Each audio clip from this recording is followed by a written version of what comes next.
अल्हम्दुलिल्लाहि वहदा वस्सलातु वस्सलामु अला मन ला नबिय्य बअदा अम्मा बअद अऊज़ु बिल्लाहि मिनश शैतानिर रजीम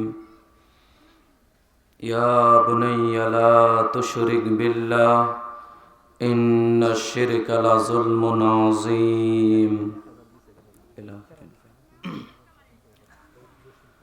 যাবতীয় প্রশংসা গুণগান হামদ সানা সে মহান আল্লাহ সুবহানাহু ওয়া তাআলার দরবারে,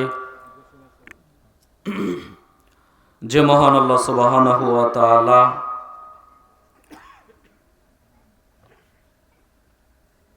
বাউরাইত উত্তরপাড়া আল মদিনা জামে মসজিদের পরিচালনা কমিটির উদ্যোগে ইসলামী সম্মেলনে আপনাকে আমাকে উপস্থিত হওয়ার মতো সুবর্ণ সুযোগ করে দিয়েছেন। আমরা সেই মহান রবের দরবারে অন্তর থেকে শুকরিয়া আদায় করছি। সকলে বলি আলহামদুলিল্লাহ। দরুদ ও সালাম বর্ষিত হোক পৃথিবীতে যত নবী রাসূলগণ এসেছেন সমস্ত নবী আলাইহিস সালামগণের প্রতি, বিশেষ করে আমাদের নবী শেষ নবী জনাবে মুহাম্মদুর রাসূলুল্লাহ সাল্লাল্লাহু আলাইহি ওয়াসাল্লামের উপর। আল্লাহুম্মা সাল্লি আলাইহি আল্লাহুম্মা বারিক আলাইহি। সম্মানিত দ্বীনী মুসলিম ভাই ও বোন, আজকের সংক্ষিপ্ত সময়ে আমার বক্তব্যের বিষয় শিরক ও বিদআত। শিরক ও বিদআত সম্পর্কে আপনাদের সামনে অতীব সংক্ষিপ্ত সময়ে পবিত্র কোরআন ও সহিহ হাদিস থেকে কিছু গুরুত্বপূর্ণ কথা বলার চেষ্টা করব। আমা তৌফিক ইল্লা বিল্লাহ আলাইহি তাওয়াক্কালতু ওয়া ইলাইহি উনীব। আপনারা দীর্ঘ সময় ধরে একের পর এক আলোচকদের মধ্য থেকে কোরআন হাদিস থেকে গুরুত্বপূর্ণ আলোচনা শুনে আসছেন। আমিও সুদূর নারায়ণগঞ্জ থেকে এসেছি। আমার পরেও আমাদের প্রিয় ওস্তাদুল্লাহ শেখ আব্দুল নূর আল মাদানী হাফেজাহুল্লাহ তিনিও উপস্থিত আছেন। তিনিও আপনাদের সামনে গুরুত্বপূর্ণ কথা বলবেন। আলোচনা শুরুর প্রারম্ভে আমি বিনীতভাবে আহ্বান জানাবো, অনুরোধ করব, এই এলাকার মানুষ যারা এদিক সেদিক ঘোরাঘুরি করছেন, হাটে বাজারে বসে আছেন, দোকানপাটে বসে আছেন, অথবা এমনিতেই বাড়িতে শুয়ে আছেন, আমি আপনাদের বিনীতভাবে অনুরোধ করব, এরকম আয়োজন প্রত্যেক দিন করা সম্ভব নয়। প্রত্যেক দিন করা সম্ভব না। অতএব যেহেতু এটা একটা ইসলামিক জালসা, অতএব এই জালসাটাকে আপনারা মূল্যায়নের চেষ্টা করেন। এখানে আমরা কোরআন হাদিসকে সামনে রেখেই আপনাদের সামনে দু চারটি কথা বলবো ইনশাআল্লাহ। আপনাদেরকে আমি আবারও বিনীতভাবে আহ্বান জানাবো, অনুরোধ করব, যারা এদিক সেদিক ঘোরাঘুরি করছেন, বাড়িতে বসে আছেন, আজকে তুলনামূলক শীতটাও কম না? অতএব আপনারা অবশ্যই প্যান্ডেলের নিচে, সামিয়ানার নিচে চলে আসুন। পবিত্র কোরআন ও সহিহ হাদিস ভিত্তিক আপনারা কথা শোনার চেষ্টা করুন, তাহলে ইনশাআল্লাহ মর্যাদা ফজিলত পেয়ে যাবেন। আর যদি এদিক সেদিক ঘোরাঘুরি করেন, নিজের মন মতো চলেন, তাহলে ফলাফল খুব ভালো হবে না, আর এটা ভালো মানুষের আচরণও হবে না। নম্র ভদ্র ভালো মানুষ, সচেতন শিক্ষিত মানুষ, তারাই কোরআন হাদিস শিখার চেষ্টা করে। আমরা এই বৈঠকে উপস্থিত হয়েছি, বলতে পারেন কি জন্য? বলেন তো কি কারণে আমরা এই বৈঠকে উপস্থিত হয়েছি? আমাদের উদ্দেশ্য হতে হবে একমাত্র আল্লাহকে সন্তুষ্ট করার জন্য। দ্বিতীয়ত, জ্ঞান অর্জনের উদ্দেশ্যে আমরা এই দ্বীনী মজলিসগুলোতে বসার চেষ্টা করব। কথা বুঝাতে পারলাম? রাসূল সাল্লাল্লাহু আলাইহি ওয়াসাল্লাম বলছেন, মান সালাকা তরিকান ইয়ালতামিস ফিহি ইলমান সাহালাল্লাহু লাহু বিহি তরিকান ইলাল জান্নাহ। যেই ব্যক্তি জ্ঞান অর্জনের পথ তালাশ করে, খোঁজে, আল্লাহ তাআলা তার জন্য জান্নাতের পথকে সহজ করে দেন। সুবহানাল্লাহ। কোথায় গেলে দু চারটা কোরআন হাদিসের কথা শোনা যাবে, কোথায় গেলে কোরআন হাদিসের জ্ঞান অর্জন করা যাবে, এরকম বৈঠক তালাশ করে, কোথায় গেলে জ্ঞান অর্জন করা যাবে এরকম দার্সের অপেক্ষা করে, যারা জ্ঞান অর্জন তালাশ করে, জ্ঞান খোঁজে, রাসূল সাল্লাল্লাহু আলাইহি ওয়াসাল্লাম বলছেন আল্লাহ তার জন্য জান্নাতের পথ সহজ করে দেন। তো ভাই, জান্নাতের পথ, জান্নাতে যাওয়ার পথ সহজ হোক, এটা আপনি আমি চাই না? কথা বলেন, চাই না? যদি চাই, সত্যিকার অর্থেই যদি চাই যে আপনি আমি জান্নাতে যেতে চাই, জান্নাতে যাওয়ার পথটা সহজ হয়ে যাক, তাহলে কোরআন হাদিসের বৈঠক, জ্ঞান অর্জনের বৈঠককে কি মূল্যায়ন করার প্রয়োজন আছে না নাই? আছে। যে কোনো মূল্যে আপনাকে আমাকে কোরআন হাদিসের বৈঠককে মূল্যায়ন করতে হবে, জ্ঞান অর্জন করতে হবে। কোথায় গেলে দু চারটা কোরআন হাদিস শিখা যাবে ওই বৈঠকে যাওয়ার চেষ্টা করবেন। সম্মানিত দ্বীনি মুসলিম ভাই ও বোন, আপনারা যারা বাম সাইডটায় বেশি বসেছেন একটু এই দিকে বসেন, মানে বক্তার সোজাসুজি বসেন, তাহলে আমাকে সোজাসুজি হয়ে কথা বলতে ভালো লাগবে। একটু এই দিকে চেপে বসেন।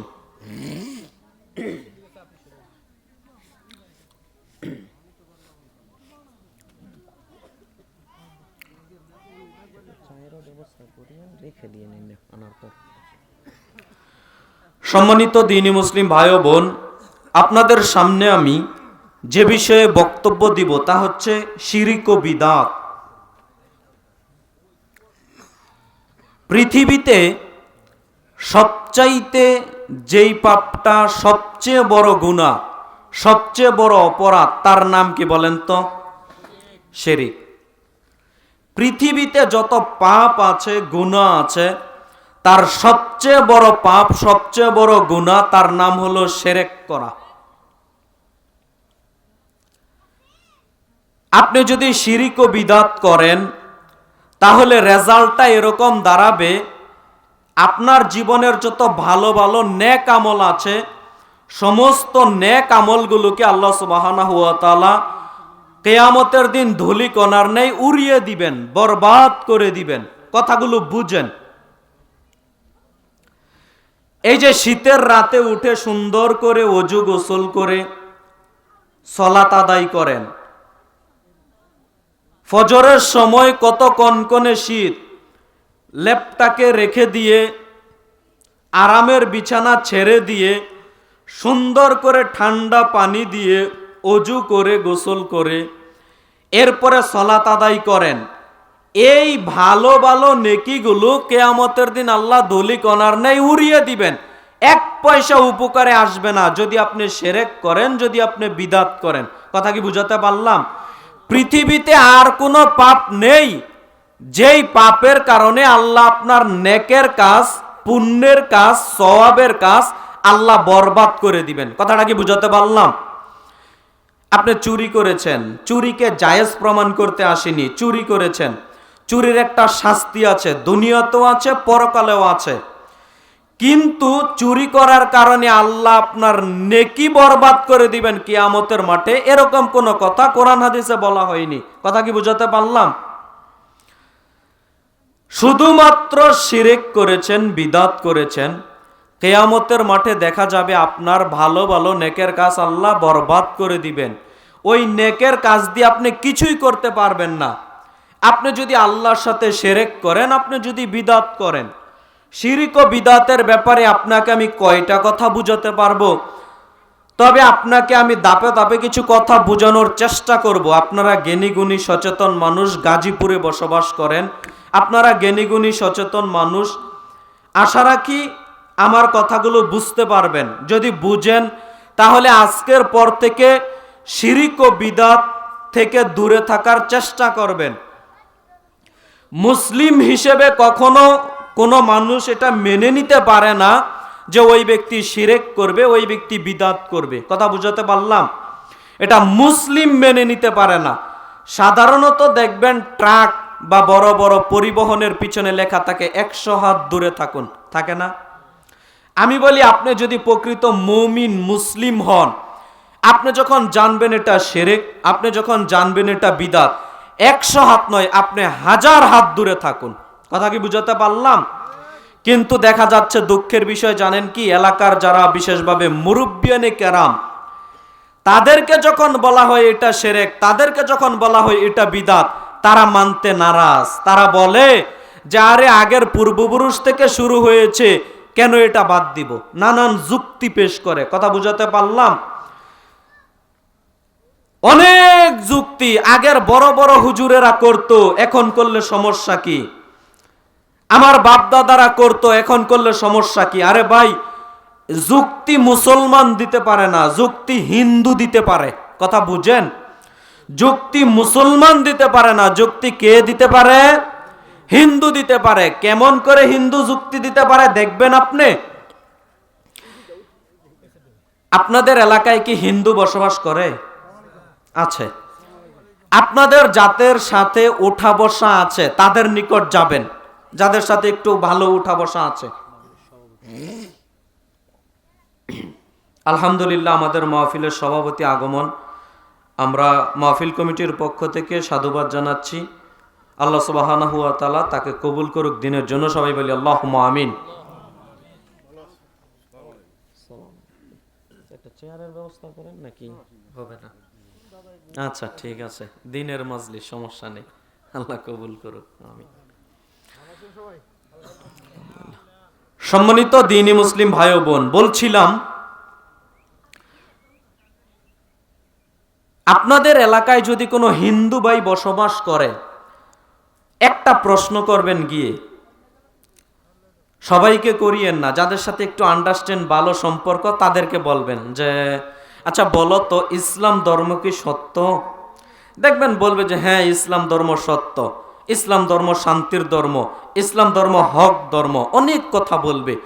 তখন আপনি যদি বলেন যে তাহলে কালেমা পড়ে মুসলিম হয়ে যাও, দেখবেন ওই হিন্দু ভাইটা জানেন জবাবে কি বলবে? হিন্দু ভাই বলবে না, জানি ইসলাম ধর্ম সত্য, জানি ইসলাম ধর্ম শান্তির ধর্ম, তবে আমার বাপ দাদা হিন্দু ছিল, তাদের মুখে চুনকালি মারবো না, আমি আমাদের বাপ দাদার ধর্মেই বহাল থাকলাম, এটাই বলবে। কথা কি বুঝাতে পারলাম? বাপ দাদার ধর্মে চুনকালি মারবে না, তারা তাদের ধর্মেই বহাল থাকবে, অব্যাহত থাকবে। তবে এটা তো হিন্দুর বৈশিষ্ট্য, এটা তো তার নীতি, তার বৈশিষ্ট্য। এই বৈশিষ্ট্য কি করে মুসলিম আপনি আপনার মধ্যে চলে আসলো? আমি বললাম এটা শিরিক, আপনি করিয়েন না। আপনি কোন সাহসে বলেন, আপনি কোন শরমে বলেন, আপনি কোন সাহসে বলতে পারেন যে বাপ দাদা থেকে চলে এসেছে, এটা আমি করেই যাব? কেমনে বলতে পারেন? বলা কি যায়?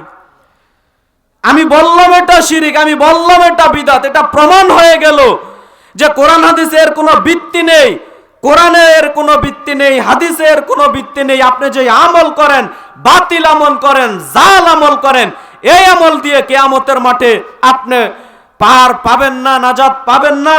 আপনাকে যখন আমি পেশ করলাম জোর গলায়, বললাম জোর গলায়, আপনি বলছেন বাপদাদা থেকে চলে এসেছে, কেমনে ছেড়ে দেই? তো হলো আপনার কথা। তো আপনার কথা আর হিন্দু ভাইয়ের কথার মধ্যে পার্থক্য কি, এটা আপনি খুঁজে বের করেন। আপনার নীতি আর আপনার হিন্দু ভাইয়ের নীতির মধ্যে পার্থক্য কি, এটা আপনি খুঁজে বের করেন। মুসলিম মানে ওহ এটা শিরিক, আল্লাহ তুমি মাফ করো, আজকে এই মুহূর্তে থেকে ছেড়ে দিলাম। ওহ এটা বিদআত, এই মুহূর্ত থেকে ছেড়ে দিলাম, আল্লাহ তুমি মাফ করো। আস্তাগফিরুল্লাহ ওয়া আতুবু ইলাইহি, আস্তাগফিরুল্লাহ আল্লাযী লা ইলাহা ইল্লা হুয়াল হাইয়ুল কাইয়্যুম ওয়া আতুবু ইলাইহি, এইভাবে পড়ে আল্লাহর দরবারে তওবা করা উচিত, ছেড়ে দিয়ে। আর আপনি ওই জায়গায় কিভাবে গোরামি করেন, ওই জায়গায় কিভাবে কটাক্ষ করেন, ওই জায়গা কি করে আপনি অকাট্য দলিল পেশ করতে চান যে আগের হুজুরেরা কি ভুল করতো, আমার বাপদাদারা কি ভুল করতো? আরে ভাই, আগের হুজুরেরা ভুল করতো না, বলে আগের হুজুরেরা জাহান্নামে গেলে আমরাও যাব। এ জিদ করে মুরব্বি বলে, বুঝেন? মুরব্বি মানুষ জিদ করে বলে যে আগের আলেম ওলামা, আগের বাপদাদারা যদি জাহান্নামে যায় এই কাজ করার কারণে আমরাও জাহান্নামে যাব। আরে ভাই, তারা হয়তো এটা ভুল করতো, কিন্তু হয়তোবা তারা এটা জানতো না যে এটা ভুল, এই কারণে হয়তো আল্লাহ তাদের মাফ করে দিতে পারেন, মাফ করে দিতে পারেন না। কিন্তু আপনি আজকে জানলেন এটা ভুল, এরপরে ওইটার উপর অটুট থাকলেন, বহাল থাকলেন, আল্লাহ কি আপনাকে এত সহজে মাফ করবেন? কথা কি বুঝেন? অতএব দিন ইসলামের ব্যাপারে গোরামি নয়, বাড়াবাড়ি নয়, হক যেটা মেনে নিতে হবে, সত্য যেটা মেনে নিতে হবে, এটা মুমিনদের বৈশিষ্ট্য, মুসলিমদের বৈশিষ্ট্য। যখন আপনি জানবেন এটা হক, যখন আপনি জানবেন এটা সত্য, তখন আপনাকে এক বাক্যে মেনে নিতে হবে। কথা বুঝাতে পারলাম? অবশ্যই অবশ্যই মেনে নিতে হবে। মুসলিম মেনে নিবে, অমুসলিম মেনে নিবে না, মুনাফিক মুশরিক মেনে নিবে না, শুধুমাত্র মুসলিমরাই এক বাক্যে মেনে নিতে পারে। কথা বুঝাতে পারলাম? তাহলে আমরা যারা এখানে উপস্থিত হয়েছি, দলিল প্রমাণ সহকারে যখন বলা হবে, আমরা কি শুনবো এবং মানব না? ইনশাআল্লাহ দলিল প্রমাণ সহকারে কথা বলতে হবে। সূরা নাহলের 42-43 নম্বর আয়াতে আল্লাহ তাআলা বলছেন, ফাসআলু আহলা যিকরি ইন কুনতুম লা তা'লামুন বিল বায়িনাতি ওয়াজ জুবুর। আল্লাহ বলছেন, হে দুনিয়ার অজানা মানুষ, যারা তোমরা জানো না, যে বিষয়ে মূর্খ, তোমরা যারা জানো না, তোমরা জ্ঞানীদের নিকট গিয়ে জিজ্ঞাসা করো, বিল বায়িনাতি ওয়াজ জুবুর, দলিল প্রমাণ সহ জিজ্ঞাসা করো। কথা বুঝাতে পারলাম? আপনি যে বিষয়ে জ্ঞান অর্জন করতে পারেন না, জানেন না, মূর্খ, অজ্ঞ, আপনি কাকে জিজ্ঞাসা করবেন? যারা জ্ঞানী গুণী মানুষ, তাদেরকে গিয়ে জিজ্ঞাসা করবেন। আল্লাহ বলছেন, বিল বায়িনাতি ওয়াজ জুবুর, দলিল প্রমাণ সহ জিজ্ঞাসা করো। আপনার বড় হুজুর, আপনার পীর সাহেব, আপনার বুজুর্গানে দিন একটা কথা বলে দিল, আর আপনি ওইটা মেনে নিলেন, ওইটা আপনি পালন করলেন, ওইটা দিয়ে আপনি পরকালে নাজাত পেতে পারেন না। ওইটা দিয়ে আপনি পরকালে নাজাত পাবেন না। সম্মানিত দ্বীনি মুসলিম ভাই ও বোন, জিজ্ঞাসা করতে হবে যে বিষয়ে জানেন না, দলিল প্রমাণ সহ জিজ্ঞাসা করতে হবে। যদি দলিল প্রমাণ সহ পেশ করা হয়, তাহলে আপনি আমি এক বাক্যে মেনে নিব, এটা মুমিন মুসলিমদের বৈশিষ্ট্য হবে। আর যদি না মানি, এক কান দিয়ে শুনলাম আর এক কান দিয়ে ছেড়ে ফেলে দিলাম, এটা কি মুমিনদের বৈশিষ্ট্য না মুনাফিকদের বৈশিষ্ট্য? কথা বলেন, এটা মুমিনদের বৈশিষ্ট্য না মুনাফিকদের বৈশিষ্ট্য? এটা মুনাফিকদের বৈশিষ্ট্য, এটা মুমিনদের বৈশিষ্ট্য হতে পারে না। সম্মানিত দ্বীনি মুসলিম ভাই বোন, বলছিলাম শিরক ও বিদআত। পৃথিবীতে এই দুইটা পাপ ব্যতিক্রম পাপ, পৃথিবীতে এই দুইটা গুনাহ ব্যতিক্রম গুনাহ, যদিচ মানুষ এইগুলোকে নেকির কাজ মনে করে। এজন্য প্রিয় ভাইয়েরা আমার, শিরক ও বিদআত থেকে আপ্রাণ চেষ্টা করতে হবে নিজেকে হেফাজতে রাখার, বিরত রাখার। শিরক ও বিদআত যেন নিজের জীবনে, নিজের কর্মে, নিজের আমলে না আসে, এই দিকে সজাগ দৃষ্টি রাখতে হবে আপনাকে আমাকে। সম্মানিত দ্বীনি মুসলিম ভাই বোন, শিরিক করলে পরকালে জান্নাত হারাম হয়ে যাবে। আল্লাহ সুবহানাহু ওয়া তাআলা পবিত্র কোরআনুল কারীমের সূরা লোকমানে 13 নং আয়াতে আল্লাহ সুবহানাহু ওয়া তাআলা বলছেন, ইয়া বুনাইয়া লা তুশরিক বিল্লাহ। লোকমান হাকিম তার সন্তানকে উপদেশ দিতে গিয়ে বলছেন, ইয়া বুনাইয়া, হে আমার আদরের সন্তান, লা তুশরিক বিল্লাহ, তুমি আল্লাহর সাথে শিরক করো না। কেন? ইন্না শিরকা লাযুলমুন আযীম, কেননা শিরিক হচ্ছে সবচেয়ে বড় জুলুম, সবচেয়ে বড় অপরাধ। সম্মানিত দ্বীনি মুসলিম ভাই বোন, শিরিক হচ্ছে সবচেয়ে বড় জুলুম, সবচেয়ে বড় অপরাধ। শিরিকের চেয়ে বড় গুনাহ, শিরিকের চেয়ে বড় পাপ পৃথিবীতে আর নেই। সবচেয়ে বড় পাপ কি পাপ বলেন তো? শিরিকের পাপ। সবচেয়ে বড় জুলুম কি জুলুম বলেন তো? শিরিক করা হচ্ছে সবচেয়ে বড় জুলুম। আল্লাহর সাথে আপনি অংশীদার স্থাপন করে ফেললেন, সমকক্ষ বানিয়ে নিলেন, এর নাম শিরিক। সম্মানিত দ্বীনি মুসলিম ভাই বোন, লোকমান হাকিম তার সন্তানকে আদেশ করছেন, যদিচ ভাই আপনি আমিও পিতা হয়েছি, দেখা যাচ্ছে আপনার আমার সন্তানকে একদিনও উপদেশ দেওয়া প্রয়োজন মনে করি না। উপদেশ দেওয়া প্রয়োজন মনে করি? বলেন তো, আপনিই বুঝেন না শিরক কাকে বলে, আপনার সন্তানকে আপনি কি বলবেন? আপনি আপনার সন্তানকে উপদেশ দেন না, দেওয়া উচিত ছিল। কত উপদেশ দেওয়া প্রয়োজন ছিল, যেইগুলো দেওয়া প্রয়োজন ছিল ওইগুলো দেন না, কিন্তু যেইগুলো দেওয়া প্রয়োজন নেই ওইগুলো ঠিকই দিনরাত উপদেশ দিচ্ছেন। কিভাবে টাকা ইনকাম করতে হবে, কিভাবে চলতে হবে, যখন যেই নেতা আসবে ওই নেতার সাথে উঠতে বসতে হবে, দুনিয়াবি সজাগ দৃষ্টি সোচ্চার সব দিকে কলা কৌশল আপনি আপনার সন্তানকে শিক্ষা দিয়ে দিচ্ছেন, কিন্তু বাস্তবিকভাবে কোরআন হাদিসের জ্ঞান, কোরআন হাদিসের শিক্ষা, কোনটা করলে শিরক হবে, কোনটা করলে বিদআত হবে, এই জ্ঞান নেই, আপনারও নেই, আপনার সন্তানেরও নেই। আপনার মধ্যে যদি থাকতো এরপরেও আপনি আপনার সন্তানকে দেওয়ার চেষ্টা করেন না, যদিও 2-4 জনের মধ্যে থাকে এরপরেও সন্তানকে শিক্ষা দেওয়ার চেষ্টা করেন না। কেমন না ভাই? লোকমান হাকিম তার সন্তানকে উপদেশ দিয়েছিল, বৎস তুমি আল্লাহর সাথে শিরক করো না। কেন? শিরক হচ্ছে সবচেয়ে বড় জুলুম, সবচেয়ে বড় অপরাধ। পৃথিবীতে এর চেয়ে বড় জুলুম, পৃথিবীতে এর চেয়ে বড় গুনাহ, এর চেয়ে বড় অপরাধ আর দ্বিতীয়টা থাকতে পারে না। অতএব শিরক থেকে সাবধান থাকো। আল্লাহ সুবহানাহু ওয়া তাআলা পবিত্র কোরআনুল কারীমে বলছেন, ইন্নাহু মাইয়ুশরিক বিল্লাহ ফাকাদ হাররামাল্লাহু আলাইহিল জান্নাহ ওয়া মাআহুন নার। আল্লাহ সুবহানাহু ওয়া তাআলা সূরা মায়েদার 72 নম্বর আয়াতে বলছেন, নিশ্চয়ই যেই ব্যক্তি শিরক করে তার জন্য জান্নাত হারাম, ওয়া মাআহুন নার, এবং তার থাকার জায়গা হচ্ছে জাহান্নাম। যেই ব্যক্তি শিরক করে তার থাকার জায়গা কোথায়? জাহান্নাম, তার জন্য জান্নাত হারাম। এটা আমার বলা কথা নয়, স্বয়ং আল্লাহ সুবহানাহু ওয়া তাআলা কোরআনুল কারীমের মধ্যে তিনি বলছেন, যারা শিরক করে তাদের জন্য জান্নাত হারাম, যারা শিরক করে তাদের জন্য জান্নাত হারাম, যারা শিরক করে তাদের জন্য কি হারাম? জান্নাত হারাম। তাদের আবাসস্থল, থাকার জায়গা হচ্ছে জাহান্নাম। 72 আপনি খুলে দেখতে পারেন।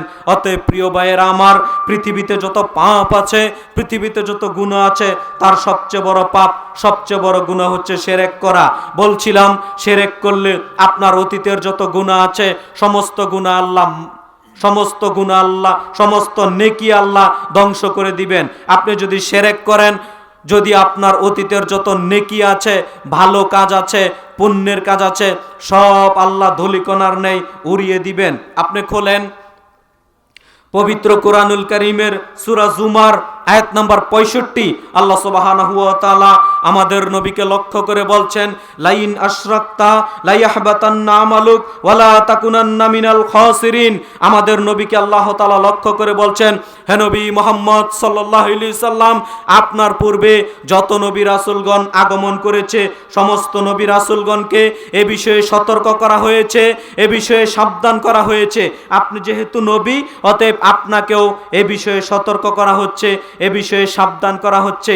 এ নবী মুহাম্মদ সাল্লাল্লাহু আলাইহি সাল্লাম, শুনুন আপনি, লাইন আশরাকতা, আপনি যদি শিরক করেন, লা ইয়াহবাতান্না আমালুক, আপনার যত আমল রয়েছে সমস্ত আমল আমি আল্লাহ সুবহানাহু ওয়া তাআলা বরবাদ করে দিব, ওয়ালা তাকুনান্না মিনাল খাসিরিন, এবং আপনিও ক্ষতিগ্রস্তদের একজন হয়ে যাবেন, ক্ষতিগ্রস্তদের অন্তর্ভুক্ত হয়ে যাবেন।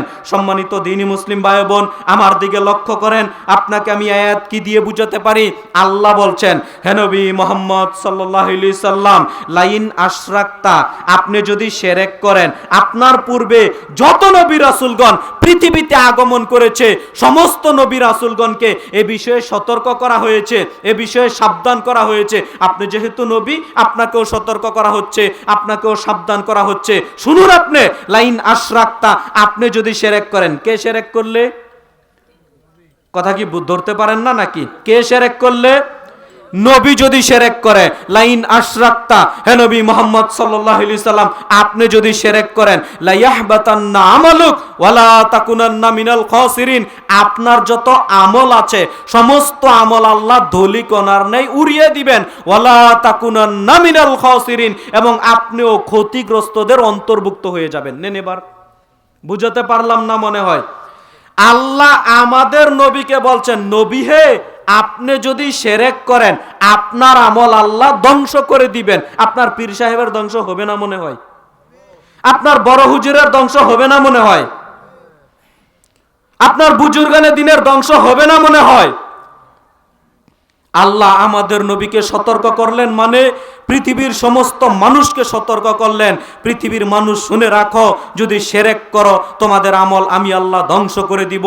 নবীকে বলছেন আপনি ক্ষতিগ্রস্তদের অন্তর্ভুক্ত হয়ে যাবেন। আরে ভাই, নবী হচ্ছেন মাসুম নিষ্পাপ, নবী হচ্ছেন মাসুম নিষ্পাপ, নবী কি শিরক করবেন? না, নবীজি কিসের শিরক করবেন? আল্লাহ নবীর মাধ্যমে বার্তা প্রেরণ করে দিচ্ছেন, গোটা পৃথিবীর মানুষকে বলে দিচ্ছেন, পৃথিবীর মানুষ শুনে রাখো, নবীকে সতর্ক করা মানে পৃথিবীর সমস্ত মানুষকে সতর্ক করা, নবীকে সতর্ক করা মানে পৃথিবীর সকল মানুষকে সতর্ক করা। নেই কোনো বড় হুজুর, নেই কোনো পীর সাহেব, নেই কোনো তুমুক হুজুর, যেই শিরক করবে তার সমস্ত আমল আল্লাহ বাতিল করে দিবেন, যেই শিরক করবে তার সমস্ত আমল আল্লাহ বাতিল করে দিবেন, যেই শিরক করবে ওই ব্যক্তি ক্ষতিগ্রস্তদের অন্তর্ভুক্ত হয়ে যাবেন। এই কথা আল্লাহর। কথা বুঝতে পারলাম?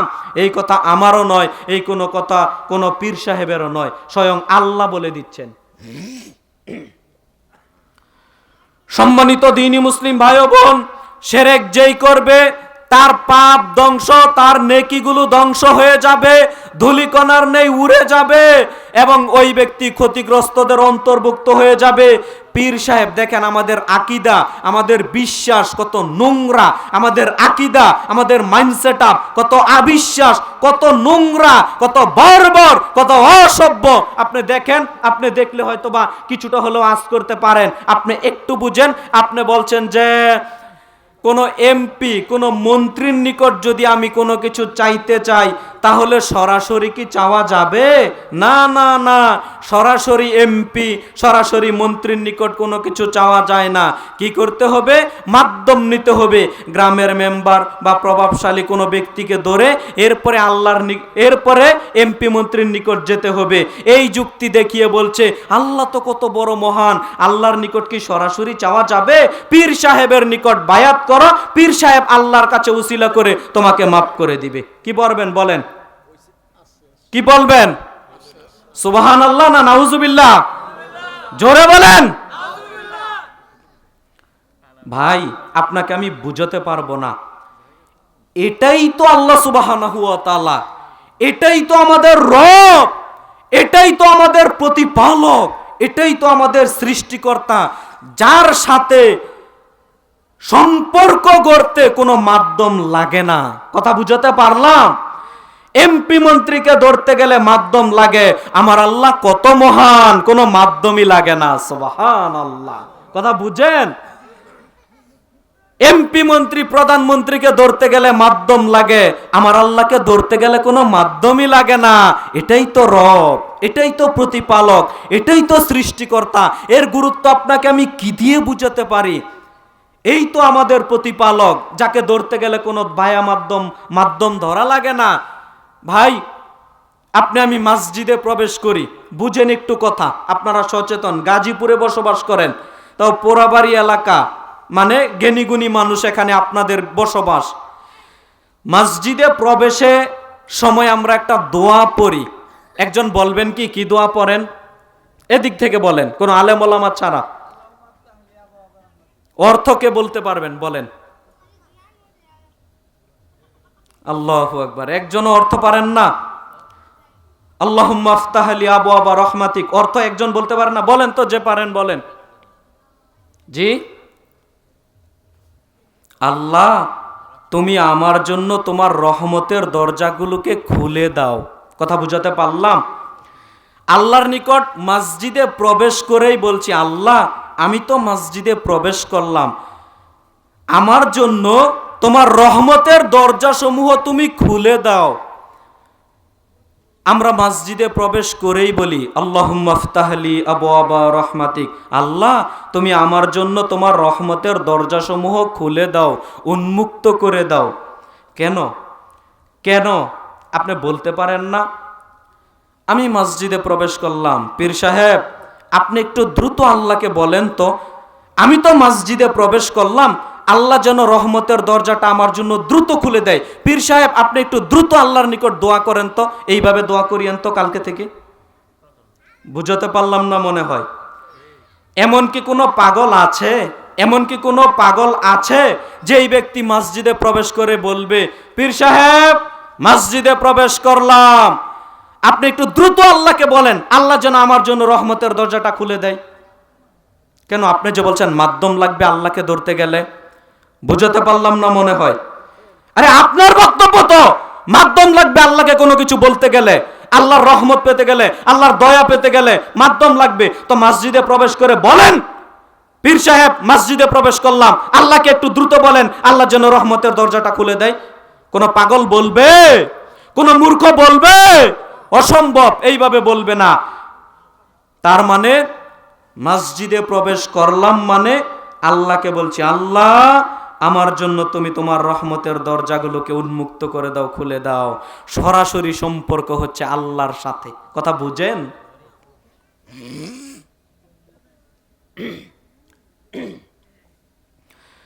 বান্দার সম্পর্ক হচ্ছে সরাসরি আল্লাহর সাথে, কোনো মানুষের সাথে না, কোনো পীর সাহেবের সাথে না, কোনো বুজুর্গানে দিনের সাথে না।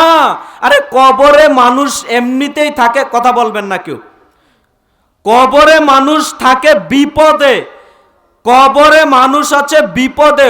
ওই মুখাপেক্ষী আপনার নিকট চেয়ে আছে, আপনি একটু দোয়া করলে হয়তো ওই ব্যক্তির একটু উপকার হতে পারে, আপনি একটু তার জন্য দান করলে হয়তো ওই ব্যক্তির কোনো উপকার হতে পারে।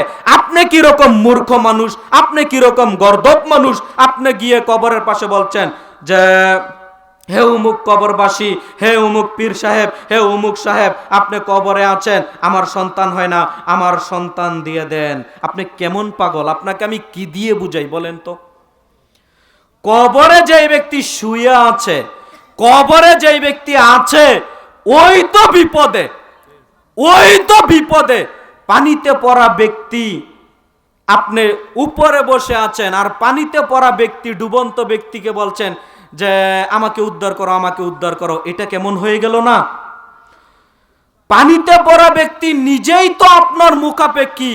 কে একটু হাতটা বাড়িয়ে দিবে আমাকে টেনে নেওয়ার জন্য, কে একটু আমার উপকার করার জন্য একটু উপকার করবে, কে নৌকা নিয়ে আসবে, কে লঞ্চ নিয়ে আসবে, কে আমাকে একটু সাহায্য করবে। তো আপনি মূর্খ চলে গেছেন ওই পাশে গিয়ে বলছেন আমার জন্য একটু দোয়া করিও। কথা বুঝেন? কবরে যেই ব্যক্তি শুয়ে আছে ওই মুখাপেক্ষী আপনার, আপনি একটু দোয়া করবেন, তার জন্য দান করবেন, তার জন্য দোয়া করবেন, আপনার জন্য না। কথা বুঝেন? আর ওই জায়গাতে গিয়ে সন্তান হয় না, শাহজালালের মাজারে চলে যাচ্ছেন, সন্তান হয় না, শাহপরানের মাজারে চলে যাচ্ছেন, গোলাপ শাহের মাজারে চলে যাচ্ছেন, উমুক মাজারে চলে যাচ্ছেন, তুমুক মাজারে চলে যাচ্ছেন। এখন ভোটাভুটির সময় নেতা নেত্রীরা উমুক মাজারে চলে যায়, তুমুক মাজারে চলে যায়, মাজারে গিয়ে বলে দোয়া চায়। একেবারে স্পষ্ট শিরিক। এটা মুসলিমের বিশ্বাস আকীদা হতেই পারে না। আপনি কবরবাসীর নিকট কি দোয়া করবেন? দোয়া করলেই শিরক হবে, আপনি ঈমান শূন্য হয়ে যাবেন। কথা বুঝাতে পারলাম? সম্মানিত দ্বীনি মুসলিম ভাই বোন, আপনাদের আমি কি দিয়ে বুঝাতে পারি? ওই মৃত মানুষ নিজেই বিপদে পড়ে আছে, কবরে থাকা মানুষ নিজেই বিপদে পড়ে আছে, তার নিকট আপনি কি চাইছেন, কি প্রার্থনা করছেন? তার জন্য পারলে একটু দোয়া করেন।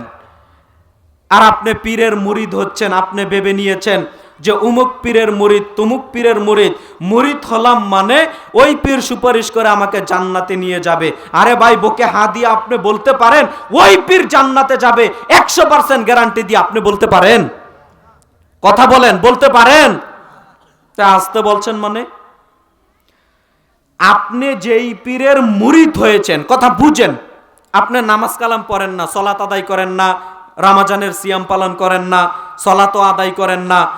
আপনি ভেবে নিয়েছেন আমি তো কম ইবাদত করি, আমি পীর সাহেবের হাতে বায়াত হয়েছি, মুরিদ হয়েছি, পীর সাহেব সুপারিশ করে আমাকে জান্নাতে নিয়ে যাবে, জাহাজ দিয়ে নিয়ে যাক আর অন্য কিছু দিয়ে নিয়ে যাক, আমাকে পীর সাহেব সুপারিশ করে জান্নাতে নিয়ে যাবে। আরে ভাই, যেই আশাতে আপনি মুরিদ হয়েছেন, আপনি গ্যারান্টি দিয়ে আজকে আমাকে বলেন তো, আমি গ্যারান্টি দিয়ে বলে গেলাম ওই পীর সাহেব 100% জান্নাতে যাবে, বলেন দেখি। হিম্মত কত আপনার, আমি একটু দেখি। আপনার সাহস কত, হিম্মত কত, সাহস কত, আমি একটু দেখি। আপনি গ্যারান্টি দিয়ে বলেন না দেখি যে অমুক পীর সাহেব 100% জান্নাতে যাবে, কি বলতে পারবেন? কথা বলেন, বলতে পারবেন? ওই চুপ করে বসে আছেন, মনে হয় বলতে পারেন না। তো ওই পীরের যদি গ্যারান্টি না থাকে জান্নাতে যাওয়ার, ওই পীর সাহেবের যদি গ্যারান্টি না থাকে জান্নাতে যাওয়ার, আপনাকে সুপারিশ করে জান্নাতে নিয়ে যাবে, এই গ্যারান্টি আপনি কি করে নিলেন বলেন? আপনি সচেতন মানুষ, চোখ কান খোলা। আমি বললাম হোমসিকিলি কথা বলে চলে যাব, এমনটা হবে না। কোরআন হাদিস থেকে বলছি কিনা, আপনার সামনে দু চারটা কথা বলছি। আল্লাহ তো আপনাকেও তো বিবেক বুদ্ধি দিয়েছেন নাকি? কথা বলেন, বিবেক বুদ্ধি কি আল্লাহ আপনাকে দেয়নি? আমি তো সময় সময় একটা যুক্তি দেই, উদাহরণ দেই, যাতে বুঝতে পারেন। আমরা বাজারে চলে যাই, পাশে একটা বাজারের নাম বলেন তো, পোড়াবাড়ি বাজার। পোড়াবাড়ি বাজারে চলে যাচ্ছেন, প্রত্যেক দিন প্রায়ই বাজারে যান। বাজারে গিয়ে আপনি 20 টাকা 30 টাকা দামের একটা লাউ, কদু কিনতে যাবেন, কদু লাউ। ওই লাউ কিনতে গিয়ে আপনি একবার এই দিকে চিমটি কাটেন, একবার ওই দিকে চিমটি কাটেন। কেন? লাউটা কি খাওয়ার উপযুক্ত না উপযুক্ত নয়? বারবার দেখেন 20 টাকা দামের লাউ। এরপরে দেখে বাড়িতে নিয়ে আসেন। কেন? দুনিয়াতে কোনো লসের কারবারে যেতে রাজি নই। কথা বুঝেন? যেই এবাদতের বিনিময়ে পরকালে জান্নাতে যাবেন, যেই নেক দিয়ে পরকালে জান্নাতে যাবেন, অনন্ত অসীম কাল জান্নাতে থাকবেন, ওই এবাদতটা রাসূলের তরিকায় হচ্ছে কিনা, ওই এবাদতটার নির্দেশনা কোরআনে আছে কিনা, হাদিসে আছে কিনা, একবার দেখার প্রয়োজন মনে করলেন না? আল্লাহ কি আপনার এই ব্রেন যে দিয়েছেন এর জবাব নিবেন না আল্লাহ? আপনি পাগল হন, কোনো হিসাব নিবেন না। আপনি তো ব্রেনিয়ান, বিবেক বুদ্ধি আছে, বলেন অত কিছু কো আর বুঝি, এক এক হুজুর এক একটা বলে, আমি কোন ফতে চাই না। হিসাব পরকালে ঠিকই দিতে হবে। ওই অজুহাত দেখিয়ে আপনি নাজাত পাবেন না ভাই। সম্মানিত দ্বীনি মুসলিম ভাই বোন, বলছিলাম আপনি সচেতন, ব্রেনিয়ান, আপনি সতর্ক থাকার চেষ্টা করেন। সম্মানিত দ্বীনি মুসলিম ভাই বোন, এই যে যুবক ভাইরা কথা বলছে, এই ভাই নো, কথা বলা যাবে না। কথা বললে স্থান ত্যাগ করতে হবে। আরেকজনের ডিস্টার্ব করে কোনো লাভ নেই। প্রধান সভাপতি সাহেব সুন্দর করে বসে আছেন, বক্তব্য শুনছেন। তা আমরা বসে আছি, একটু কথা শুনি, হয়তোবা জীবনের জন্য উপকার হতে পারে। হেদায়েত দেওয়ার মালিক তো আমিও নই, আপনিও নন। হেদায়েত দেওয়ার মালিক কে ভাই? আল্লাহ সুবহানাহু ওয়া তাআলা। হতে পারে আপনি এতদিন একটা ভুল করেছেন, আজকে তওবা করে সংশোধন হয়ে নিলেন। পরকালের জন্য এটা কি আপনার উপকার হবে না ক্ষতির কারণ হবে? নিঃসন্দেহে উপকার হবে, নিঃসন্দেহে উপকার হবে। কিন্তু আমাদের স্বভাব জানেন কি? যদি কোনো ওয়াজ করি, বক্তব্য দেই, যদি আমার বিরুদ্ধে চলে যায়, আমার বিরুদ্ধে চলে যায়, তাহলে আমরা আরো ক্ষিপ্ত হয়ে যাই ওই হুজুরের প্রতি। এটা আপনার আমার নেচার।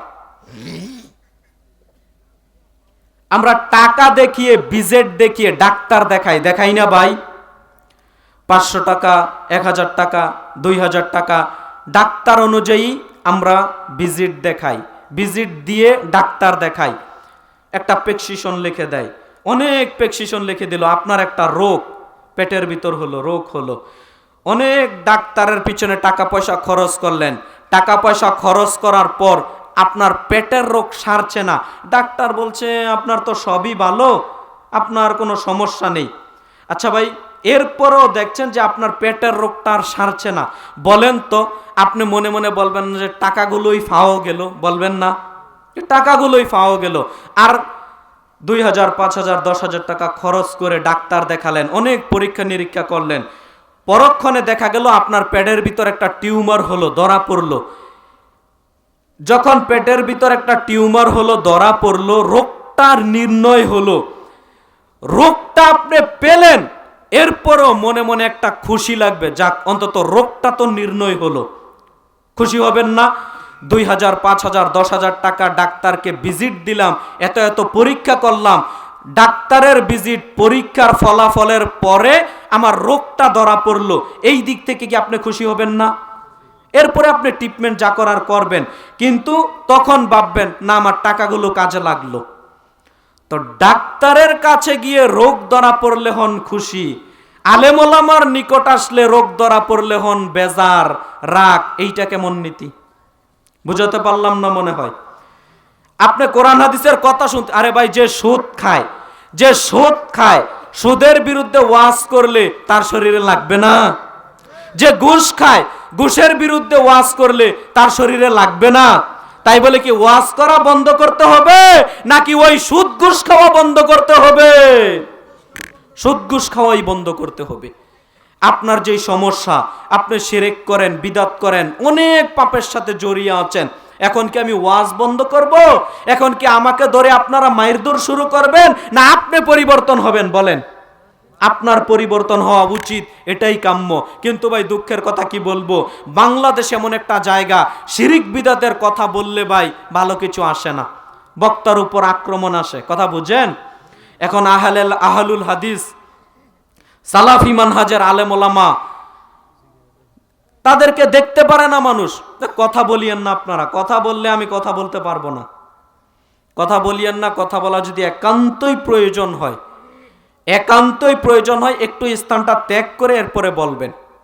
তো এখানে কথা বললে আমার কানে শব্দ আসবে, ওইটা আমি নিতে পারি না। কথা বুঝেন? সম্মানিত দ্বীনি মুসলিম ভাই বোন, বলছিলাম শিরিক বিদাত কোনো ক্রমেই করা যাবে না। শিরিক বিদাত করবেন তো ঈমান হারা হয়ে যাবেন, ঈমান হারা হয়ে পরকালে জান্নাত অর্জন করা যাবে না। অতএব শিরিক বিদাত যখন জানবেন, সংশোধন হয়ে যাবেন। আমার মূল মেসেজ, মূল বার্তা এটাই। যখন আপনি জানবেন আপনি শিরিকের সাথে জড়িত, যখন আপনি জানবেন আপনি বিদাতের সাথে জড়িত, তখন গোরামি করে ওইটাতেই বহাল থাকা যাবে না। ওইটাতে বহাল না থেকে আপনি ত্যাগ করে কোরআন হাদিস মোতাবেক জীবন পরিচালনা করার চেষ্টা করবেন। বর্তমান আহলুল হাদিস সালাফি মানহাজারা শিরিক বিদাতের যখন কথা বলে তখন আপনার গা জ্বলে। গা জ্বলে কেন? শিরিক বিদাতের কথা বললে আপনি মেনে নেন, আপনি তো মুসলিম, আপনি তো আর অমুসলিম নন, আপনি মুসলিম। মুসলিম মেনে নিতে হবে, মুসলিমের চরিত্রই এটা। মুসলিম কখনো মুনাফিকি করতে পারে না, দুমুখা নীতি অবলম্বন করতে পারে না। মুসলিম যা বলবে কোরআন হাদিস থেকে তা মেনে নিবে, এটা মুসলিমের আদর্শ, এটা মুসলিমের বৈশিষ্ট্য হবে। সম্মানিত দ্বীনি মুসলিম ভাই বোন, এরপরে দেখেন উকবা ইবনে আমির রাদিয়াল্লাহু তাআলা আনহু বলেন, রাসূল সাল্লাল্লাহু আলাইহি সাল্লামের নিকট একদা 10 জন লোকের একটা দল আগমন করলো বায়াত করার জন্য। রাসূল সাল্লাল্লাহু আলাইহি সাল্লামের নিকট বায়াত করার জন্য 10 জন লোকের আগমন ঘটলো। নবী সাল্লাল্লাহু আলাইহি সাল্লাম এক এক করে 9 জনকে বায়াত করালেন, 9 জনকে বায়াত করালেন, একজনকে বায়াত করালেন না। তখন বলা হলো, আল্লাহর নবী আপনি 9 জনকে বায়াত করালেন, একজনকে বায়াত করালেন না কেন? তখন নবী সাল্লাল্লাহু আলাইহি সাল্লাম বলছেন, তার হাতে তামিমা রয়েছে, তাবিজ রয়েছে, যার কারণে তাকে বায়াত করালাম না। ইতিমধ্যেই ওই লোকটা তামিমা হাতটা ঢুকিয়ে তাবিজটা ছিঁড়ে ফেলে দিল। নবী সাল্লাল্লাহু আলাইহি সাল্লাম যখন তাবিজটা ছেড়ে ফেলে দিল, তখন নবী সাল্লাল্লাহু আলাইহি সাল্লাম কি করলেন? তখন ওই ব্যক্তিকেও বায়াত করালেন। সম্মানিত দ্বীনি মুসলিম ভাই বোন, নবী সাল্লাল্লাহু আলাইহি সাল্লাম বলছেন, মান তাআল্লাকা তামিমা ফাকাদ আশরাকা, যে ব্যক্তি তাবিজ লটকালো, যে ব্যক্তি তামিমা লটকালো, সেই ব্যক্তি শিরক করলো। মান তাআল্লাকা তামিমা ফাকাদ আশরাকা, যে ব্যক্তি তাবিজ লটকালো, তাবিজ লটকালো, তামিমা লটকালো, ওই ব্যক্তি শিরক করলো। তাবিজ আপনি লটকাতে পারেন না, আপনি যদি তাবিজ লটকান তাহলে আপনি শিরক করলেন, এটা নবী সাল্লাল্লাহু আলাইহি সাল্লাম বললেন। আপনি বললেন, হুজুর তাবিজ লটকানোর কারণে আমার রোগ সেরে যাচ্ছে। না, রোগ যতই সেরে যাক এরপরেও আপনি তাবিজ লটকাতে পারবেন না। কেন লটকাতে পারবেন না? কেননা এটা শিরক, এটা নবী সাল্লাল্লাহু আলাইহি সাল্লাম নিষেধ করেছেন। সম্মানিত দ্বীনি মুসলিম ভাই বোন, তাবিজ লটকাতে পারবেন না, তাবিজ লটকালে শিরক হবে, তাবিজ লটকালেই শিরক হবে। কেন?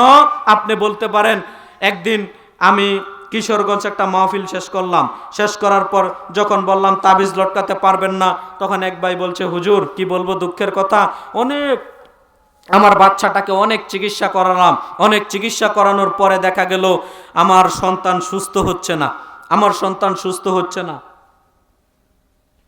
আমার সন্তান সুস্থ হচ্ছে না। শেষমেশ তাবিজ দিলাম, এখন আমার সন্তান কিছুটা সুস্থ। এখন হুজুর আপনি বলেন তো তাবিজ দিতে পারবো? জি, তাবিজ দিতে পারবেন না। যে কেন দিতে পারবেন না? সুস্থ যদি হয় রোগ যদি সেরেও যায় এরপরেও তাবিজ দিতে পারবেন না। কেন দিতে পারবেন না? কেননা এইটা নিষেধ করে গেছেন স্বয়ং নবী মুহাম্মদ সাল্লাল্লাহু আলাইহি ওয়াসাল্লাম। কথা কি বুঝাতে পারলাম? যতই রোগ সেরে যাক আপনি দিতে পারবেন না। যদি দিতে হয় নবী সাল্লাল্লাহু আলাইহি ওয়াসাল্লামের আদেশ থাকতে হবে। নবী সাল্লাল্লাহু আলাইহি ওয়াসাল্লাম যেহেতু হারাম ঘোষণা করে গেছেন, অতএব যতই রোগ সেরে যাক আপনি তাবিজ তামিমা লটকাতে পারবেন না। একটা উদাহরণ দেই, বুঝতে পারবেন। আপনার অনেক ক্ষুধা লেগেছে, অনেক ক্ষুধা লেগেছে, এখন টাকা পয়সা নেই। এখন পোড়াবাড়ি বাজারে গিয়ে একটা পরোটার দোকান থেকে আপনি চুরি করে পেট পূর্ণ করে পরোটা দিয়ে গরুর মাংস নিয়ে পেট পূর্ণ করে খাবার খেয়ে চলে আসলেন। ওই ব্যক্তি চুরি করে খেলেন, কথাটা বুঝেন, চুরি করে পেট পূর্ণ করে একেবারে মাংস টাংস নিয়ে পরোটা টরোটা নিয়ে পেট পূর্ণ করে খাবার খেয়ে চলে আসলেন। আচ্ছা ভাই বলেন তো, পেট পূর্ণ করে খাবার খেয়ে চলে আসলেন, চুরি করে খেলেন, এখন বলেন তো আপনার পেট কি পূর্ণ হবে না? পেটটা কি ভরে যাবে না? কেন ভরবে? আপনি তো চুরি করে খেলেন, না ভরার কথা নয়। এটা কি জায়েজ হওয়ার কথা? এটা কি জায়েজ হবে? এটাও হারাম। কেন হারাম? আমি যদি বলি ভাই হারাম তো হওয়ার কথা নয়, কেন? কারণ হলো তার তো পেট পূর্ণ হয়ে গেছে, সে ক্ষুধার্ত ছিল, চুরি করা খাবার খেয়েছে, তার পেট পূর্ণ হয়ে গেছে, কেন কেন হারাম হবে? ভাই হালাল হারাম যেরকম হালাল হয় না, তাবিজ দেওয়াও হারাম। অতএব এইটার মাধ্যমে যদি আপনার রোগ সেরেও যায় এরপরেও এটা হারাম, হারামই থেকে যাবে। কথাটা কি বুঝাতে পারলাম? অতএব প্রিয় ভাইয়েরা আমার, যেই তাবিজ দেখবেন অষ্টাধাতুর আংটি ব্যবহার করি আমরা অনেকে, সাধারণভাবে আংটি ব্যবহার করেন ওটা ভিন্ন ভিন্ন বিষয়, সৌন্দর্যের জন্য। কিন্তু আপনি অষ্টাধাতুর আংটি ব্যবহার করলেন রোগ মুক্তির আশায়। হাজি সাহেবরা অনেক ব্রেসলাইট নিয়ে আসে, তামার ব্রেসলাইট নিয়ে আসে না, রোগ মুক্তি সারার জন্য, বাত সারার জন্য। সম্পূর্ণ শিরক, দিলেই শিরক হবে, আপনার নেকি ধ্বংস হয়ে যাবে। সম্মানিত দ্বীনি মুসলিম ভাই বোন, কোনো ক্রমে শিরক করা যাবে না। আপনি যদি শিরক করেন আপনার থাকার জায়গা জাহান্নাম হয়ে যাবে। সম্মানিত দ্বীনি মুসলিম ভাই বোন, জাবের রাদিয়াল্লাহু তাআলা আনহু বলেন, রাসূল সাল্লাল্লাহু আলাইহি সাল্লাম বলেছেন, মান মাতা ইউশরিক বিল্লাহি শাইয়ান দাখালান নার। যেই ব্যক্তি বিন্দুমাত্র শিরক করবে ওই ব্যক্তি জাহান্নামে প্রবেশ করবে। এ কথা রাসূল সাল্লাল্লাহু আলাইহি সাল্লাম বলছেন মুসলিম মিশকাতের 38 নম্বর হাদিসে। সম্মানিত দ্বীনি মুসলিম ভাই বোন, আপনি বিন্দুমাত্র শিরক করবেন আপনার থাকার জায়গা জাহান্নাম হয়ে যাবে। কোনো ক্রমেই আপনি শিরক করতে পারবেন না। বলছিলাম শিরক ও বিদআত, বিদআত সম্পর্কে লম্বা চূড়া আলোচনা, আমি সংক্ষিপ্ত কয়েকটা কথা বলার চেষ্টা করি, এরপরে আমি আমার বক্তব্য ইতি টানার চেষ্টা করব। আপনারা একটু মনোযোগ সহকারে আমার কথার দিকে খেয়াল করার চেষ্টা করেন।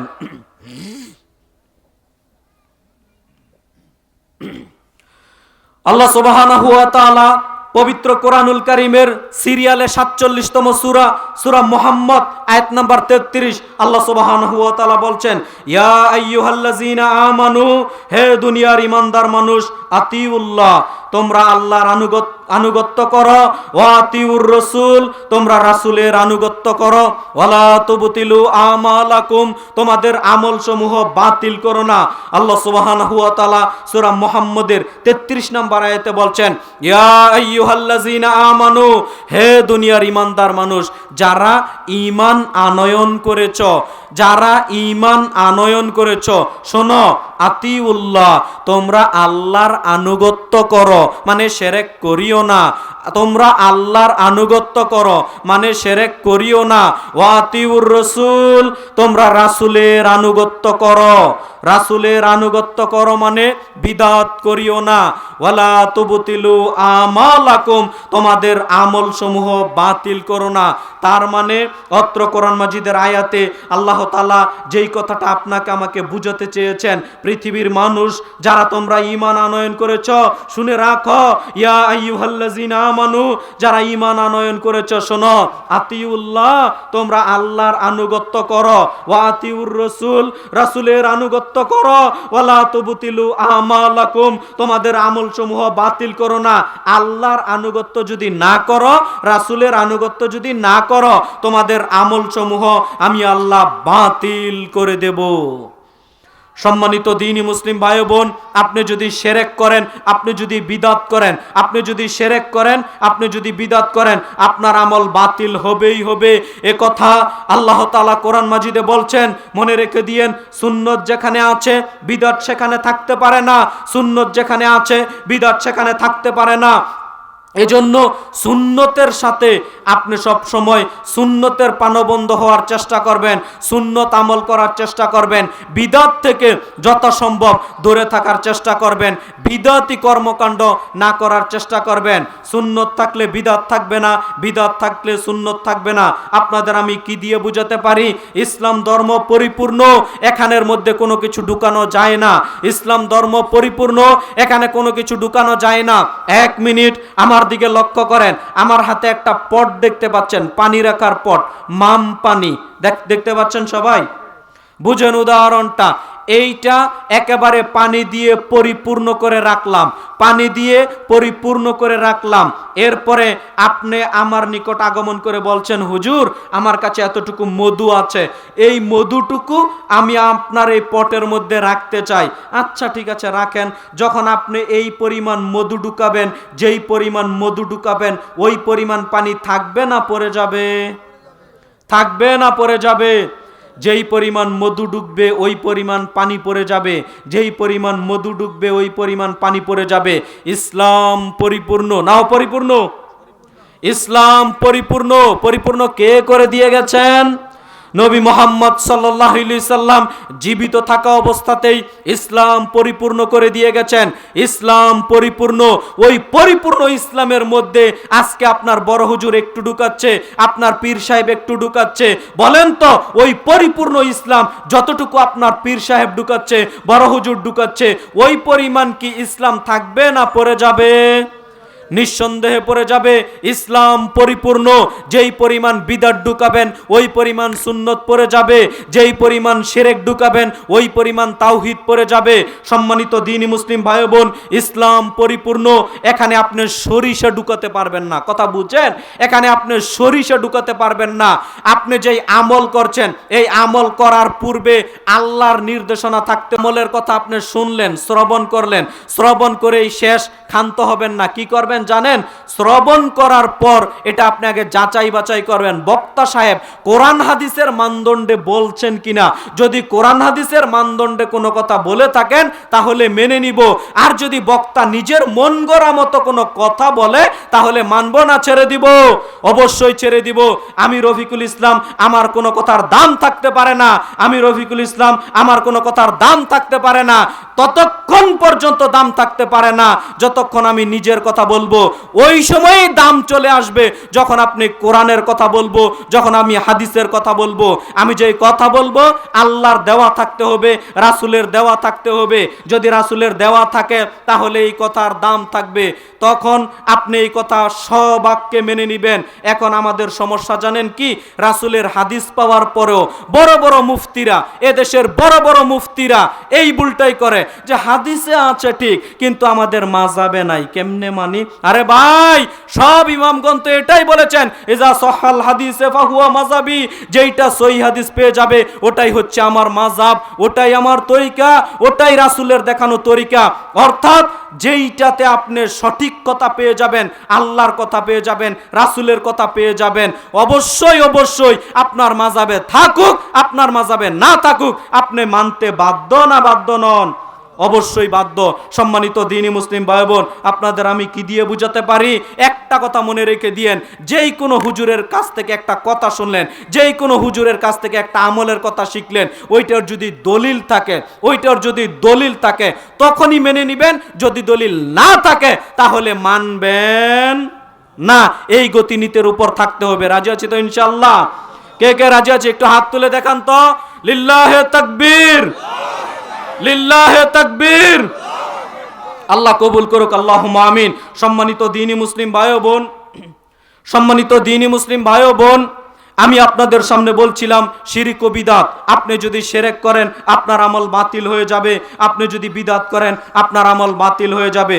আয়েশা রাদিয়াল্লাহু তাআলা আনহা বলেন, রাসূল সাল্লাল্লাহু আলাইহি সাল্লাম বলেছেন, মান আহদাসা ফি আমরিনা হাযা মা লাইসা মিনহু ফাহুয়া রাদ্দুন। রাসূল সাল্লাল্লাহু আলাইহি সাল্লাম বলেন, যেই ব্যক্তি আমার এই দ্বীনের মধ্যে নতুন কিছু উদ্ভাবন ঘটালো তা প্রত্যাখ্যাত, তা বাতিল। বুখারী মুসলিম মিশকাত হাদিস নাম্বার 140। সম্মানিত দ্বীনি মুসলিম ভাই বোন, অত্র হাদিস দ্বারা বোঝা যাচ্ছে দ্বীনের মধ্যে, ইসলামের মধ্যে নতুন কিছু উদ্ভাবন ঘটালে তা প্রত্যাখ্যাত, তা বাতিল বলে গণ্য হবে। একথা নবী সাল্লাল্লাহু আলাইহি সাল্লাম তিনি বলছেন। আয়েশা রাদিয়াল্লাহু তাআলা আনহা বলেন, রাসূল সাল্লাল্লাহু আলাইহি সাল্লাম বলেছেন, মান আমিলা আমালান লাইসা আলাইহি আমরুনা ফাহুয়া রাদ্দুন। যেই ব্যক্তি এমন কোন আমল করলো যার নির্দেশনা নবী সাল্লাল্লাহু আলাইহি সাল্লাম দেননি, যার নির্দেশনা দ্বীনের মধ্যে নেই, তা পরিত্যাজ্য, তা বাতিল। মুসলিম হাদিস নাম্বার 1718। সম্মানিত দ্বীনি মুসলিম ভাই বোন, অত্র হাদিসের মাধ্যমে আমরা জানতে পারি ইসলামের মধ্যে একটা আমল প্রবেশ করালে তা আমল হয়ে যাবে না, তা প্রত্যাখ্যাত, তা বাতিল বলে গণ্য হবে। সম্মানিত দ্বীনি মুসলিম ভাই বোন, আমি সময় সময় উদাহরণ দেই, আপনি বুঝতে পারবেন। বলেন তো ভাই, আপনার কাছে কথার কথা 100 টাকার একটা নোট আছে, 100 টাকার একটা নোট আছে, আপনি পোড়াবাড়ি বাজারে চলে গেলেন, 100 টাকার নোট নিয়ে আপনি সকালে নাস্তা করলেন, নাস্তা করার পরেও দেখবেন 20, 40, 50, 60 টাকা ফেরত দিবে না? কথা বলেন, দিবে না? আপনার কাছে 100 টাকার ভালো একটা নোট আছে, আপনি নাস্তা করলেন, পেট পূর্ণ করলেন, আবার টাকাও ফেরত দিয়ে দিচ্ছে দোকানদার। না, 100 টাকা নেই আপনার নিকট, মনে করেন এরকম একটা বান্ডেল আছে যেখানে শুধু 1000 টাকার নোট কচকচ কচকচ করছে, কথা বুঝেন? কিন্তু দুঃখজনক হলেও এই 1000 টাকার নোটের বান্ডেলের একটা টাকাও ভালো নয়, সবগুলো জাল টাকা, সবগুলো জাল টাকা। আপনি দোকানদারকে গিয়ে বলছেন, দোকানদার সাহেব এখানে হচ্ছে জাল টাকার 1000 টাকার বান্ডেল, এইটা তুমি রেখে দাও, আমাকে 1 প্লেট নাস্তা দাও। দোকানদার সাহেব বলবে, না না না ভাই, প্রয়োজনে নাস্তা ফ্রি খেয়ে যাও, এরপরও বান্ডেলটা তুমিই নিয়ে যাও। বলবে না? দিয়ে দিবে।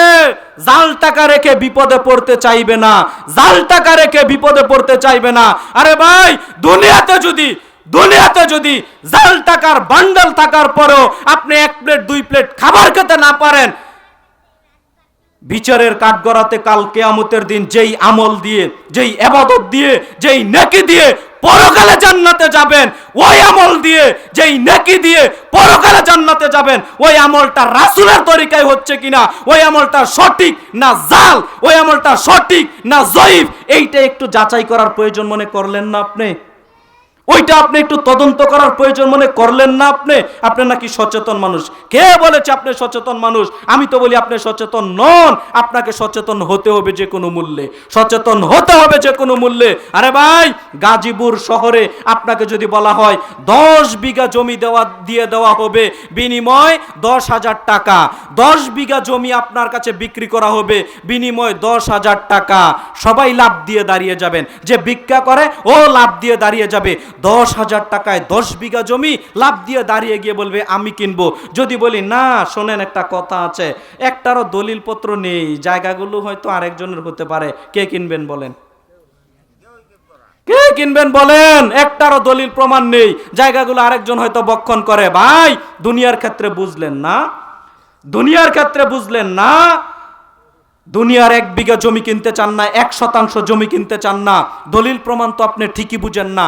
এরপরেও যারা বুঝে তাদের নিকট 1 বার নয়, 10 বার নয়, 100 বার চলে যান। দেখেন তো আমার দলিলটা ঠিক না জাল, দেখেন তো সাইন স্বাক্ষরগুলো ঠিক আছে কিনা, যার কাছ থেকে কিনলাম ও সাইন স্বাক্ষর ঠিক মতো দিয়েছে কিনা, বারবার দেখান, বারবার তদন্ত করেন। করেন না? দুনিয়া তাই করেন। পরকাল হুজুর একটা বলল করলাম না, এইভাবে পরকাল টিকাতে পারবেন না আপনি, এইভাবে পরকাল টিকাতে পারবেন না। প্রিয় ভাইরা আমার, এখানে অধিকাংশ যুবক মানুষ দেখছি, আপনারা সচেতন মানুষ, কথা বুঝেন, কোরআন হাদিসে থাকলে মেনে নেবেন, কোরআন হাদিসে থাকলে মানার সুযোগ নেই। সম্মানিত দ্বীনি মুসলিম ভাই বোন, মনে রেখে দিয়েন, শিরিক কয়েক প্রকার। শিরিক বড় শিরিকও আছে, শিরিক ছোট শিরিকও আছে। যদি আপনি বড় শিরিকে লিপ্ত হয়ে যান, শিরিকে আকবারে লিপ্ত হয়ে যান, যদি আপনি বড় শিরিকে লিপ্ত হয়ে যান, ধারণা নিয়ে যান অন্তত, যদি আপনি বড় শিরিকে লিপ্ত হয়ে যান, তাহলে আপনি মুসলিমও থাকতে পারবেন না, আপনার জীবনের যত ভালো ভালো নেকের কাজ এইগুলোও ধ্বংস হয়ে যাবে। কথা বুঝলেন? আর যদি ছোট শিরিকে লিপ্ত হন, কথায় কথায় অনেক শিরিক করে ফেলে, অনেক মা বোনেরা অনেক শিরিক করে ফেলে, অনেক কুসংস্কার মেনে নেয়, ছোট শিরিকে যদি লিপ্ত হয়ে যান, আপনি মুসলিম থাকবেন বটে, তবে আপনার জীবনের যত ভালো ভালো নেকের কাজ এইগুলো আল্লাহ ধ্বংস করে দিবেন, পরকালে কোনো উপকার আসবে না। কথা বুঝাতে পারলাম? আর শিরিক করা অবস্থায় মৃত্যুবরণ করলে, বিন্দুমাত্র শিরিক করা অবস্থায় মৃত্যুবরণ করলে ফলাফল কি? জাহান্নাম। আর যদি বিন্দুমাত্র শিরিক না করে মারা যান, ফলাফল জান্নাত। সুবহানাল্লাহ, ফলাফল জান্নাত। সম্মানিত দ্বীনি মুসলিম ভাই বোন, বলছিলাম শিরিক ও বিদাতের কথা আপনার সামনে আমি বলছিলাম। শিরিক করলে পরকাল হারিয়ে যাবে, বিদাত করলে পরকাল হারিয়ে যাবে। এই দুইটা পাপের মাধ্যমেই পরকাল হারিয়ে যায়, এই দুইটা পাপের মাধ্যমেই দেখা যাচ্ছে আপনার ভালো ভালো নেকির কাজগুলো শেষ হয়ে যায়। সম্মানিত দ্বীনি মুসলিম ভাই বোন, বিদাত সংক্রান্ত আর অনেক কথা বলা যাবে, তবে আমি আরেকটা হাদিস বলে আমি আমার বক্তব্য ইতি টানার চেষ্টা করছি। আপনারা একটু ধৈর্য হয়ে একটু বসেন। একটা হাদিস বলে আমি আমার বক্তব্য ইতি টানার চেষ্টা করছি, একটু মনোযোগ দিয়ে শোনেন। আপনার সামনে আমার দুই একটা শেষে কয়েকটা কথা থাকবে, একটু ধৈর্য সহকারে বুঝেন। সম্মানিত দ্বীনি মুসলিম ভাই বোন, জাবের রাদিয়াল্লাহু তাআলা আনহু বলেন, বুঝেন, বিদআত সংক্রান্ত আর অনেক কথা আছে। যদি আপনারা আমার বিস্তারিত বক্তব্য শুনতে চান, ইউটিউবে একটা চ্যানেল আছে, নাম বুখারী টিভি। আপনাদের এই বক্তব্য আছে, রেকর্ড হচ্ছে। বুখারী টিভিতে শিরিক ও বিদআত সংক্রান্ত লম্বা চূড়া বক্তব্য আছে, ওইখানে শুনে নিয়েন। এখানে সময় সংক্ষিপ্ত। প্রধান বক্তা আলহামদুলিল্লাহ ওস্তাদ তুল্য, আলহামদুলিল্লাহ তিনি আছেন, তিনি জ্ঞান গর্ব আপনাদের সামনে আলোচনা করবেন। ইনশাল্লাহ আপনারা ধৈর্য সহকারে একটু শুনবেন। একটা হাদিস বলে আমি শেষ করার দিকে, সামনের দিকে যাচ্ছি, একটু বুঝেন। হাদিসটি আপনারা পেয়ে যাবেন মুসনাদে আহমদ মিশকাতুল মাসাবিয়ের মধ্যে পেয়ে যাবেন, হাদিস নাম্বার 177। জাবের রাদিয়াল্লাহু তাআলা আনহু বলেন, একদিন ওমর রাদিয়াল্লাহু তাআলা আনহু তাওরাতের কিছু গ্রন্থের চটি পড়ছেন। পরে ওমর রাদিয়াল্লাহু তাআলা আনহু নবী সাল্লাল্লাহু আলাইহি সাল্লামের নিকট এসে বলছেন, আল্লাহ রাসূল, তাওরাতের গ্রন্থের চটি আমি তো পড়ি, তো কিছু কিছু অংশ আমাদের খুব ভালো লাগে, আপনি যদি অনুমতি দিতেন তো আমি লিখে রাখতাম। কথা কি বুঝলেন? তাওরাতের গ্রন্থের চটি পড়ে আমার কিছু কিছু অংশ খুব ভালো লাগে, তো আল্লাহর নবী আপনি যদি অনুমতি দিতেন তো ওই ভালো লাগা অংশগুলো আমি লিখে রাখতাম। তখন নবী সাল্লাল্লাহু আলাইহি সাল্লাম বলছেন, শোনো ওমর, ইহুদি খ্রিস্টানেরা তারা তাদের ধর্মের ব্যাপারে যেরকম দ্বিধাগ্রস্ত ছিলে, তোমরাও কি তোমাদের ধর্মের ব্যাপারে দ্বিধাগ্রস্ত হচ্ছ? শোনো ওমর, তুমি তো লিখে রাখার কথা বলছো। শোনো ওমর, তুমি তো লিখে রাখার কথা বলছো। শোনো, এই তাওরাত যার উপর নাজিল হয়েছে মূসা আলাইহিস সালাম, এই তাওরাত যার উপর নাজিল হয়েছে মূসা আলাইহিস সালাম, ওই মূসা আলাইহিস সালাম যদি আজকে স্বয়ং জীবিত হয়ে যান, লাউকানা মূসা হাইয়ান, মূসা আলাইহিস সালাম যদি স্বয়ং নিজে জীবিত হয়ে যান, তো মূসা আলাইহিস সালামের আমার আনুগত্য করা ছাড়া তার কোনো গত্যান্তর নেই। কথা কি বুঝাতে পারলাম? ওমর রাদিয়াল্লাহু তাআলা আনহু কি বললেন, আল্লাহর নবী তাওরাতের গ্রন্থ পড়ি, আমার কিছু কিছু অংশ ভালো লাগে, আপনি অনুমতি দিলে লিখে রাখতাম। নবী সাল্লাল্লাহু আলাইহি সাল্লাম বলছেন, ইহুদি খ্রিস্টানেরা তারা তাদের ধর্মের ব্যাপারে যেরকম দ্বিধাগ্রস্ত ছিল, তোমরাও কি তোমাদের দ্বীন ইসলামের প্রতি দ্বিধাগ্রস্ত অবস্থায় আছো? শোনো, তুমি তো তাওরাতের গ্রন্থর চটি লিখে রাখার কথা বলছো, এই তাওরাত যার উপর নাজিল হয়েছে মূসা আলাইহিস সালাম, মূসা আলাইহিস সালাম স্বয়ং যদি জীবিত হয়ে যান, লাউকানা মূসা হাইয়ান, মূসা আলাইহিস সালাম যদি স্বয়ং জীবিত হয়ে যান, মূসা আলাইহিস সালাম আমার আনুগত্য করা ছাড়া তার কোনো গত্যান্তর থাকবে না। আপনার বড় হুজুরের আনুগত্য কিভাবে করবেন বলেন? আপনার পীর সাহেবের আনুগত্য আপনি কিভাবে করবেন? এটা আপনি বলেন। আপনি বলেন না যে হুজুর, আমার বড় হুজুর বলে দিয়েছে তাই আমি আমল করছি। না, চান্স পাবেন না পরকালে। পরকালে যেই সুযোগ আপনি পাবেন না, আপনার পীর সাহেবের কথা শুনে বরাত দিয়ে আপনি চলে যাবেন, আমার পীর সাহেবের কথা আমি চোখ বন্ধ করে মেনে নিতেন মানে এর কারণে আপনাকে জাহান্নামে যেতে হবে। কেন আপনি চোখ বন্ধ করে মেনে নিলেন? চোখ বন্ধ করে একজনের কথা মেনে নিতে হয়, চোখ বন্ধ করে একজনের কথা মেনে নিতে হয়, তার নাম হচ্ছে নবী মুহাম্মদ সাল্লাল্লাহু আলাইহি ওয়াসাল্লাম। পৃথিবীর বুকে আর কোনো দ্বিতীয় কোনো মানুষ নেই যার কথা আপনি চোখ বন্ধ করে নিতে পারেন। কথা বুঝেন? সবার কথা নেওয়াও যায়, সবার কথা ছাড়াও যায়। সম্মানিত দ্বীনি মুসলিম ভাই ও বোন, আপনার সামনে আমি বলছিলাম, মনে রেখে দিয়েন, আপনার সামনে আমি হাদিসটা পেশ করে যেটা মূলত বুঝাতে চাচ্ছিলাম, মূসা আলাইহিস সালাম তার গ্রন্থ চলে না।